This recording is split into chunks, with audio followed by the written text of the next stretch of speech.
Bom, gente, vamos dar início a mais um vídeo para o canal Mente Aberta. Nesse vídeo aqui eu vou fazer para vocês mais uma sessão correspondente à playlist de título O Ciclo da Autodestruição, né? Que vem a ser aí uma playlist onde eu venho aí trabalhando esse livro aqui, tá? Para não ser repetitivo durante os vídeos, eu dou as informações necessárias nos vídeos anteriores com relação a esse livro. Então, se você ainda não assistiu os vídeos anteriores, entra aí na playlist, tá? Para que você possa ter acesso às informações do livro, caso você tenha o interesse de ler, né? E para que você possa ter uma compreensão abrangente também com relação ao que eu venho conversando em relação ao livro, tá bom? Então, pois bem, vimos que, segundo Stanley, né, um dos objetivos da psicanálise é tornar consciente o que está inconsciente, certo? Só que esse processo, esse feito, exige aí uma extrema responsabilidade por parte do profissional, sabe? Não é algo que pode ser feito aí de qualquer jeito. Por quê? Porque trata-se de um processo que fere o paciente e muitas vezes fere o terapeuta também, entende? Então é um processo que só pode ser levado adiante se houver de fato uma sólida transferência, sabe? Ou seja, uma sólida conexão entre paciente e terapeuta, tá? E aí o Stanley ele traz uma indagação importante no livro, né, que nos dirige a uma reflexão, sabe? Ele diz o seguinte: ora, se é algo que fere o paciente e muitas vezes o terapeuta, então não seria aí melhor deixar como está, né? E aí, diante dessa indagação, ele mesmo responde que alguns indivíduos até podiam aí dizer que sim, né? E alguns dizem, inclusive, que sim e acabam fugindo da terapia, sabe? Então, Stanley diz que esse feito é algo que está no direito do paciente, sabe? Ele diz que não cabe a ele julgar se alguém deve ou não se submeter à terapia, né? E aí ele completa dizendo que se o indivíduo, porém, no caso ele faz essa ressalva, né? Se o indivíduo vai ao seu encontro esperando por mudanças, né? Se a questão que o trouxe é uma questão um tanto quanto delicada, difícil, né? Como foi para Escher, o caso que vimos no vídeo anterior, né? Então ele diz, cara, então talvez valha a pena o sofrimento, sabe? Vale a pena se deparar e ao encontro do medo, da confusão, né? Da sensação amarga de que uma boa parte da vida foi desperdiçada, né? Porque quando esse material, quando esse conteúdo, ele chega à consciência, daí é que as coisas mudam. E por isso ele vai dizer que talvez valha a pena o sofrimento, vale a pena o medo, vale a pena a confusão, a sensação amarga de que uma boa parte da vida foi desperdiçada. Porque de repente quando elaboramos certos conteúdos sofridos, a gente pensa, né, cara, como que eu fui perder tanto tempo imerso nessa situação? Visto que ao elaborar o conflito, ao elaborar a situação nesse dado momento, é possível perceber que é algo, né? É possível perceber que talvez eu pudesse aí ter sobressaído a isso há mais tempo, né? E aí vem aquela sensação amarga, né, de que uma boa parte da vida foi desperdiçada, e enfim. E muita gente não quer dá de cara com isso e por isso foge da terapia, né? Mas talvez valha a pena, porque antes elaborar e sobressair, né, a esses conflitos, do que viver para o resto da vida imersos nessas questões, presos a essas questões. Então é aquele velho ditado de senso comum, antes tarde do que nunca, né? O que está oculto, o que está em segredo, como diz Stanley, provocam sintomas, provocam angústias, sofrimento, né? E aí Stanley, ele diz que não sente nenhum prazer em fazer isso, né? Em ver os pacientes sofrendo, consumindo-se em lágrimas, né? Expondo aí que passaram uma vida inteira sendo reprimidos. Mas, muito embora não seja um trabalho prazeroso, é exatamente esse o trabalho do profissional da psicologia, né? Ajudar a elaborar essas questões. E, infelizmente, elaborar essas questões causa dor, mas ao mesmo tempo liberta, entende?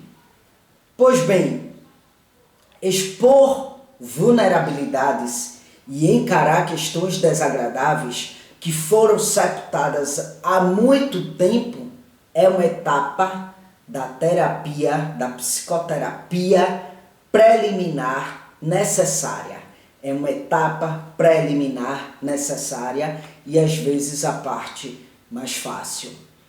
O que vem adiante é que de fato é a parte mais difícil. E qual que seria, Caio, essa parte mais difícil? É transformar aquele reconhecimento, é transformar essas elaborações conscientes em uma mudança de comportamento. A mudança de comportamento, na perspectiva da psicanálise, não é uma questão, ou seja, não é um exercício intelectual. Eu me percebo fazendo determinada coisa, né, emitindo determinado comportamento que não está me fazendo bem, então eu vou mudar, né? Eu vou mudar. E aí simplesmente vai lá e muda.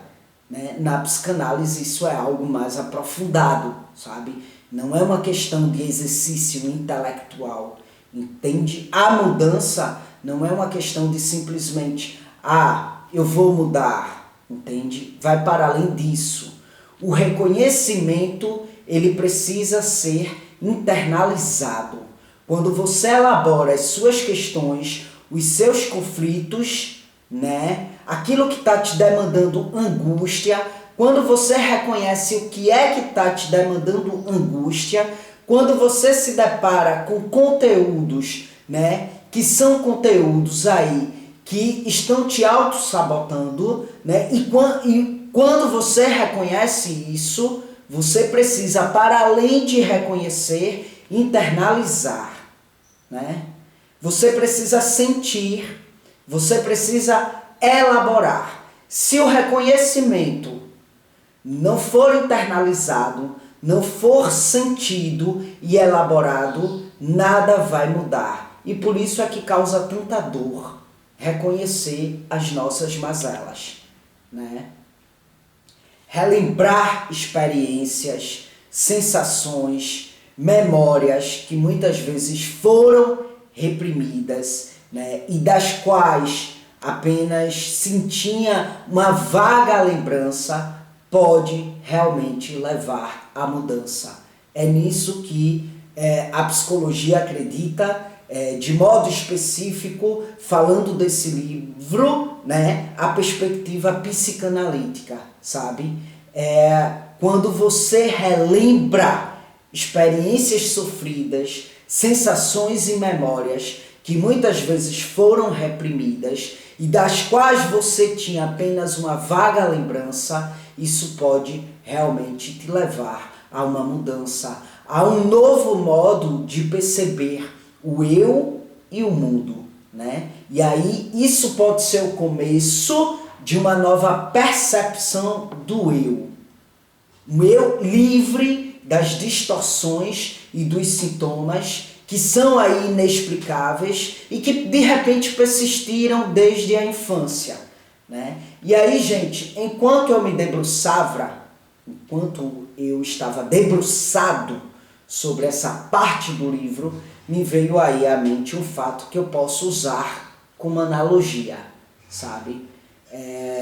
Eu gosto muito de usar de analogias, fazer uso de analogias, né? Porque isso de repente deixa o assunto mais clarificado na mente de vocês.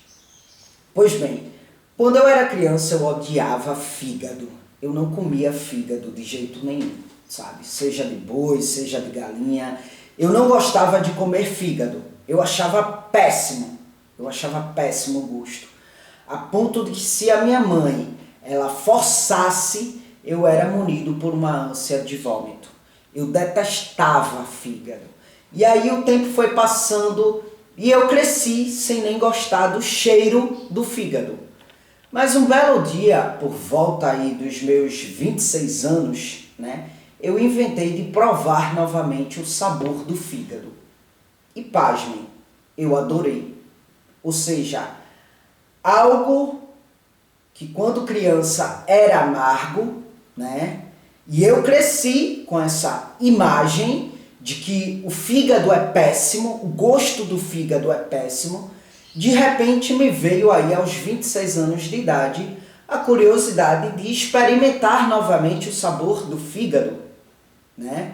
Para me lembrar como era o gosto, o sabor, e enfim, e aí eu fui lá e experimentei, né? Quando criança eu experimentei, né, e não gostei, sabe? Mas quando adulto, aos 26 anos de idade, eu já gostei do fígado, do sabor do fígado. E por que que o fígado estava mais gostoso? Porque eu achei saboroso, né? Eu passei, gente, por um processo de maturação no que diz respeito aos sentidos. Então, o meu paladar, diante dessa maturação, ao saborear novamente o fígado, é munido de uma sensação diferente, que produz uma percepção diferente da que eu tive quando eu era criança ao experimentar o fígado. Então, o que era ruim para mim, o que era insuportável para mim quando criança, ganha um novo sabor na fase adulta. E é assim com as nossas questões da infância mal resolvidas. O ego ele age ali de modo que esse conteúdo seja invalidado no âmbito do consciente, né, por causar desprazer, mas esse conteúdo, ao ser sepultado no inconsciente, continua demandando a criança ferida no adulto, continua repetindo a criança ferida no adulto. Esse adulto que está aí munido de sofrimento e não sabe por que sofre, e não sabe o porquê das suas angústias, não sabe o porquê caiu em uma depressão, não sabe por que caiu em um transtorno de ansiedade generalizada, né?